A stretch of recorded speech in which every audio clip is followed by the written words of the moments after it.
नमस्कार, आप देख रहे हैं इंडिया टीवी। आपके साथ मैं हूं मीनाक्षी जोशी। बिहार के भागलपुर में पुल हादसे को लेकर इस वक्त की बड़ी खबर आपको दे दें। हादसे में एक गार्ड के मिसिंग की खबर है, जिसके बाद गंगा नदी में सर्च ऑपरेशन चलाया जा रहा है। बिहार के आला अफसर मौके पर पहुंच गए हैं। सीएम नीतीश कुमार का पहला रिएक्शन भी सामने आ गया है और उन्होंने भी लापरवाही के बाद स्वीकार कर ली है। मुख्यमंत्री नीतीश कुमार ने कहा है कि 1 साल पहले भी हादसा हुआ था तो जांच के निर्देश दिए गए थे और अब तक एक्शन नहीं लिया जाना बड़ा सवाल है। इतनी देर क्यों हुई, इसकी जांच की जाएगी। नीतीश कुमार ने कहा कि हम ये मानते हैं कि सही से काम नहीं हुआ है, तभी ये पुल बार बार गिर रहा है। नीतीश कुमार ने यह भी कहा कि अब तक ये पुल बनकर तैयार हो जाना चाहिए था, लेकिन नहीं बना, ये उचित नहीं है। तस्वीरें आप देख रहे हैं। कल शाम जब यह हादसा हुआ तो हर कोई हैरान रह गया। निर्माणाधीन पुल का एक बड़ा हिस्सा अचानक गंगा नदी में समा गया। बीजेपी ने नीतीश सरकार पर सवालों की बौछार कर दी है, तो वहीं सीएम नीतीश कुमार ने जांच के आदेश दिए हैं। 2014 में नीतीश कुमार ने इस पुल का शिलान्यास किया था और करीब 9 साल से ये ब्रिज बन ही रहा है। पिछले साल की एक तस्वीर में आपको याद दिलाती हूं, जब पुल का एक निर्माणाधीन हिस्सा अचानक से गिर गया था और नदी में समा गया था। उस वक्त भी ये सवाल खड़े हुए थे कि आखिर इस पुल में ऐसी क्या खामी थी कि निर्माणाधीन पुल का एक हिस्सा धराशायी हो गया।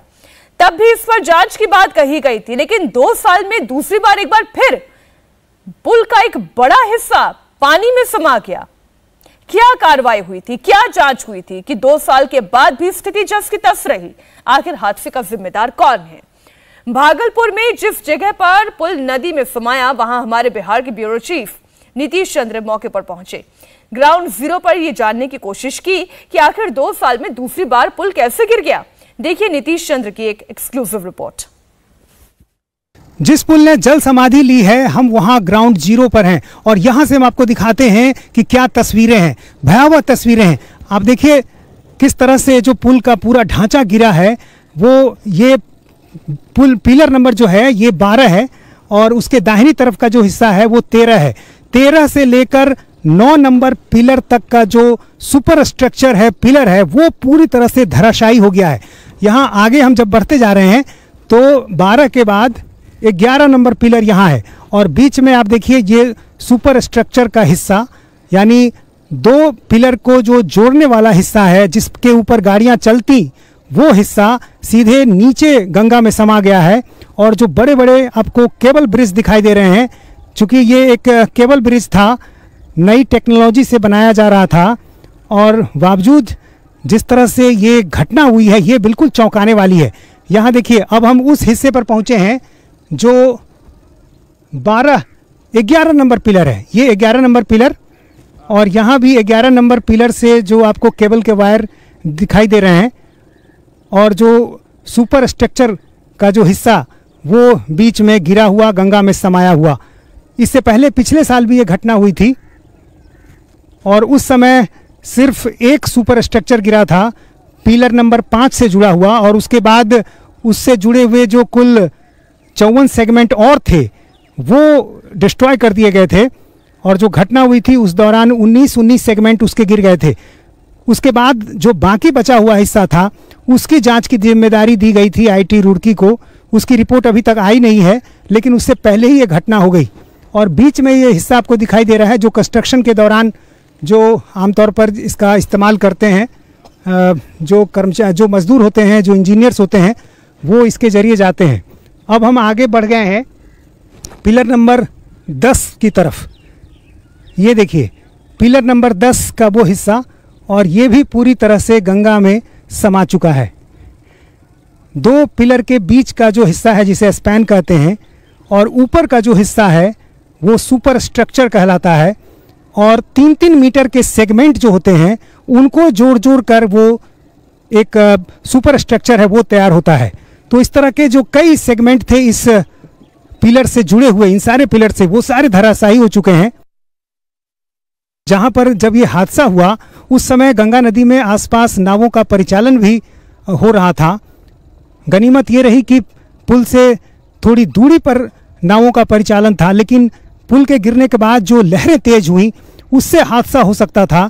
जो कुछ खाली बोट थे वो काफ़ी दूर पहुंच गए और यहाँ देखिए अब हम बिल्कुल उस जगह पहुँच गए हैं, बिल्कुल करीब गंगा नदी के ठीक बीचों बीच करीब 3 किलोमीटर की लंबाई में ये पुल बन रहा है। 1700 करोड़ की लागत से 34 पिलर कुल, लेकिन जो गंगा नदी के बीच का हिस्सा वो पूरी तरह से धराशायी हो गया।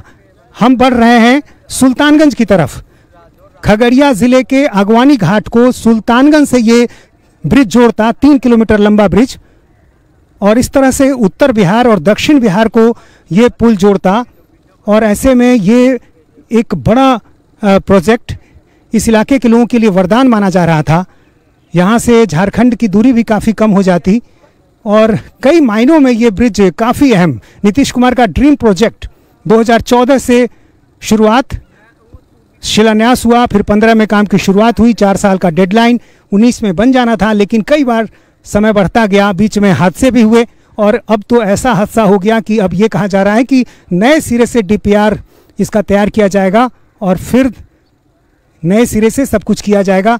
इस बीच जो जांच है वो भी जारी रहेगी, लेकिन कई सवाल खड़े हुए हैं कि आखिर ये कैसे संभव है कि इतने बड़े प्रोजेक्ट पर इतनी बड़ी लापरवाही कोई बरत सकता है। आखिर कौन जिम्मेवार है, किसकी गलती से हुआ? पिछली बार हादसा हुआ, आंधी तूफान के जिम्मे बात मढ़ी गई, ये बात किसी के गले उतर नहीं रही थी। इस बार जब हादसा हुआ है तो जाहिर है फिर से सवाल उठ रहे हैं। और अब यहाँ देखिए ऐसी तस्वीर मानो यहाँ पर कोई भूकंप आया हो, कोई यहाँ पर हमला हुआ हो, ऐसी तस्वीर, सब कुछ तहस नहस। कई जो आपको छड़ें दिखाई दे रही हैं जो पिलर से जुड़ी हुई, वो सब, और जो केबल से जुड़ा हुआ हिस्सा है वो किस तरह से आप देखिए तिरछा हो गया है, वो भी कभी गिर सकता है, इसलिए हम थोड़ी दूरी बनाकर यहाँ से आगे आपको दिखा रहे हैं।